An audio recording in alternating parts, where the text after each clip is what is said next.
പാവയ്ക്ക തീയൽ വെക്കാനാണ് ഒരു പ്രത്യേക സൈസ് പാവയ്ക്ക തീയലാണ്. തേങ്ങ അരക്കാത്ത മുളക് പൊടിയും മല്ലിപ്പൊടിയും മഞ്ഞപ്പൊടിയും ഒക്കെ ഇട്ട് കൊടമ്പുളി ഇട്ട് വെക്കുന്ന ഒരു പാവയ്ക്ക തീയലാണ് വെക്കുന്നത്. അതിന് ഞാൻ ഉപ്പും മഞ്ഞപ്പൊടിയും ഇട്ട് പാവയ്ക്ക കഴുകാൻ വേണ്ടി വെള്ളത്തിലിട്ടേക്കുക. തേങ്ങ അരക്കാത്ത കൊടമ്പുളി ഇട്ട് വെക്കുന്ന ഒരു പാവയ്ക്ക തീയലാണ്. അതിന് വേണ്ടുന്ന സാധനങ്ങളാണ് ഈ എടുത്ത് വെച്ചേക്കുന്നത്. ഒരു വലിയ സവോളയുടെ പകുതി സവോള, ഒരു 2-3 കഷ്ണം വെളുത്തുള്ളിയുടെ അല്ലി, ഒരു കുഞ്ഞു കഷ്ണം ഇഞ്ചി, 2 കൊടംപുളി, 2 പച്ചമുളക്. പാവയ്ക്ക അരിയാണ് ഇങ്ങനെയാണ് അരിയുന്നത്.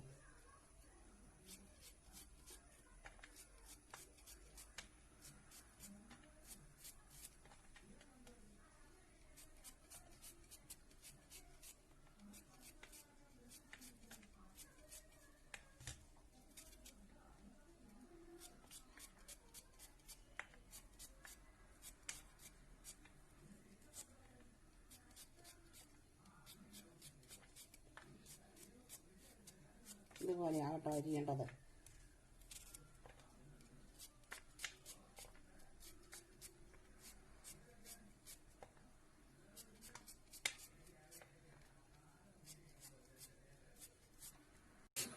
ഇതുപോലെ നമുക്ക് മൊത്തം പാവയ്ക്കായി അരിഞ്ഞെടുക്കാം കേട്ടോ. പാവയ്ക്ക അരിഞ്ഞ് വെച്ച് നമുക്ക് അതിനകത്തേക്ക് ശകല ഉപ്പിൻ്റെ നീരൊഴിച്ച് ഇത് വയ്ക്കാം. അത് പാവയ്ക്ക ഒത്തിരി കഴിക്കാതിരിക്കാൻ വേണ്ടിയിട്ടാണ് ഇങ്ങനെ ചെയ്യുന്നത്. ഇച്ചിരി ഉപ്പ് നീരൊഴിച്ച് വയ്ക്കുന്നത്.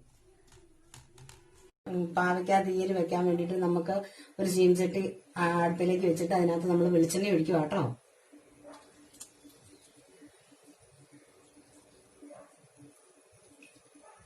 വെളിച്ചെണ്ണ ഒഴിച്ചു. വെളിച്ചെണ്ണയൊക്കെ അവനവന്റെ ഇഷ്ടം അനുസരിച്ച് ഇടുക. നമുക്ക് അതിനകത്തേക്ക് നമുക്ക് വെളുത്തുള്ളിയിട്ട് ഇഞ്ചിയിട്ട്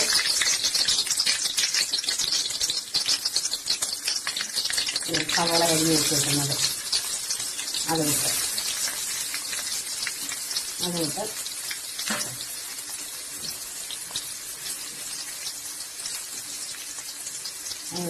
പച്ചമുളക് 2 പൊളന്നത് അതിട്ട് അതിനകത്തേക്ക് നമുക്ക്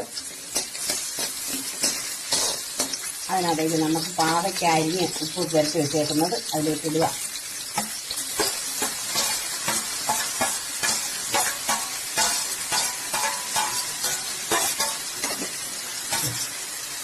ഇങ്ങനെ നമുക്ക് വഴറ്റിയെടുക്കാം.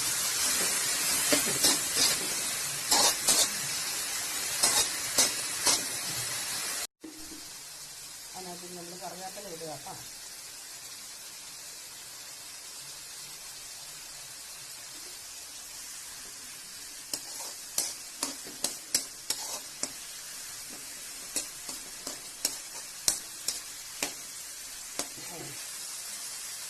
മഞ്ഞപ്പൊടി ഇടുക.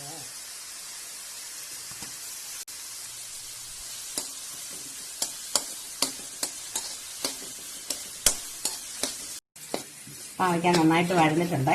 നമുക്ക് അതിനകത്തേക്ക് പൊടികളെല്ലാം ചേർത്ത് വയ്ക്കാം.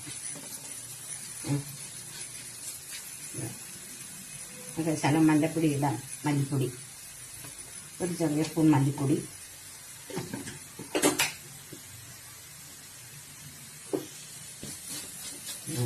മല്ലിപ്പൊടി ഇട്ട് കുറച്ച് മുളക് പൊടി, ആവശ്യത്തിന് മുളക് പൊടി. നമുക്ക് എരിവൊക്കെ കണക്കാക്കി ആവശ്യത്തിനുള്ള മുളക് പൊടി ഇടാം.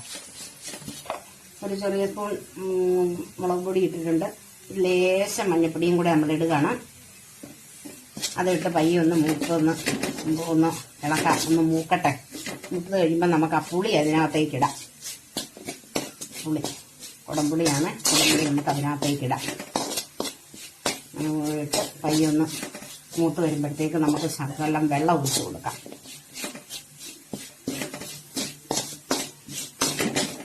വെള്ളം ഒഴിച്ചു കൊടുക്കാം.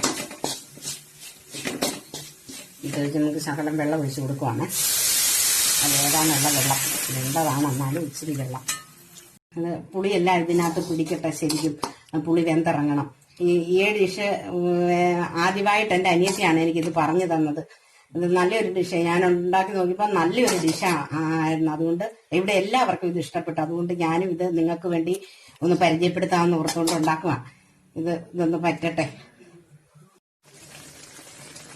നമ്മുടെ തീയൽ പറ്റി വരുന്നുണ്ട്. അപ്പോൾ നമുക്ക് പുളി ഒന്ന് നോക്കാം. വളരെ പുളിയുണ്ട്, നന്നായിട്ട് പുളി പിടിച്ചിട്ടുണ്ട്. അപ്പം നമുക്കതിനകത്തുനിന്ന് ഒരു കഷ്ണം പുളി അങ്ങ് എടുത്ത് മാറ്റി വെക്കാം കേട്ടോ. ആവശ്യത്തിന് പുളിയായി. അപ്പം നമുക്കിതൊന്ന് എടുത്ത് മാറ്റി വയ്ക്കാം.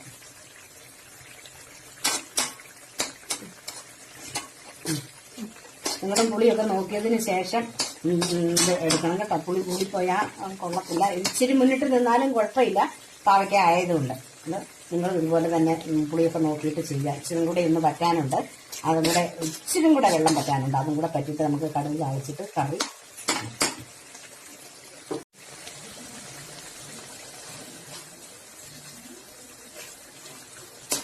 നമ്മുടെ കറി പറ്റിയിട്ടുണ്ട് കേട്ടോ. അതുകൊണ്ട് നമുക്കിനി സ്റ്റൗ ഓഫ് ആക്കിയേക്കാം.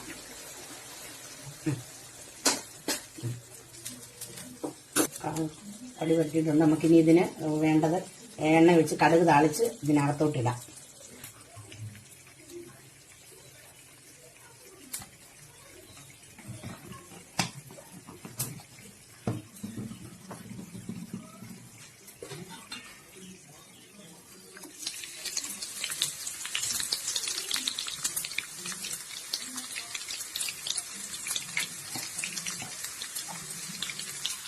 നമുക്ക് കടുക് താളിക്കാനായിട്ടുള്ള എണ്ണ ഒഴിച്ച് ഉള്ളിയൊക്കെ ഇട്ട് വെച്ചിട്ടുണ്ട്. ഇനി കടുകിട്ട് കടുക് താളിച്ച് എണ്ണകത്തേക്ക് ഒഴിക്കാം. നമുക്ക് എണ്ണ ഒഴിച്ച് ഉള്ളി അരിഞ്ഞിട്ടിട്ട് നമുക്ക് കടുക് താളിച്ചിട്ട് കടുകിടാതെ കടുക് പൊട്ടട്ടെ. കടുക് പൊട്ടട്ടെ.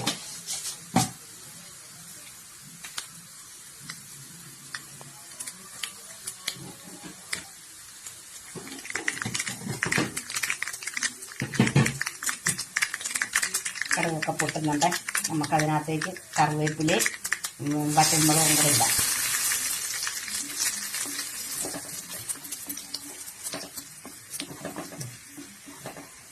സ്റ്റൗ ഓഫാക്കിയിട്ട് നമുക്കത് ഒഴിക്കാം. തീയലിലേക്ക് ഒഴിക്കാം.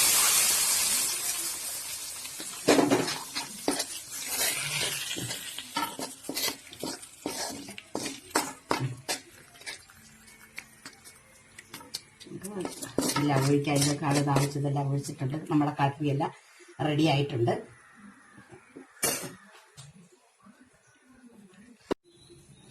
നമ്മുടെ കറിയെല്ലാം റെഡി ആയിട്ടുണ്ട്. അപ്പം നിങ്ങൾക്ക് ഇതെല്ലാവർക്കും ഇഷ്ടപ്പെട്ടെങ്കിൽ നിങ്ങളിത് വീട്ടിലുണ്ടാക്കി നോക്കണം. അതിൻ്റെ അഭിപ്രായം പറയണം.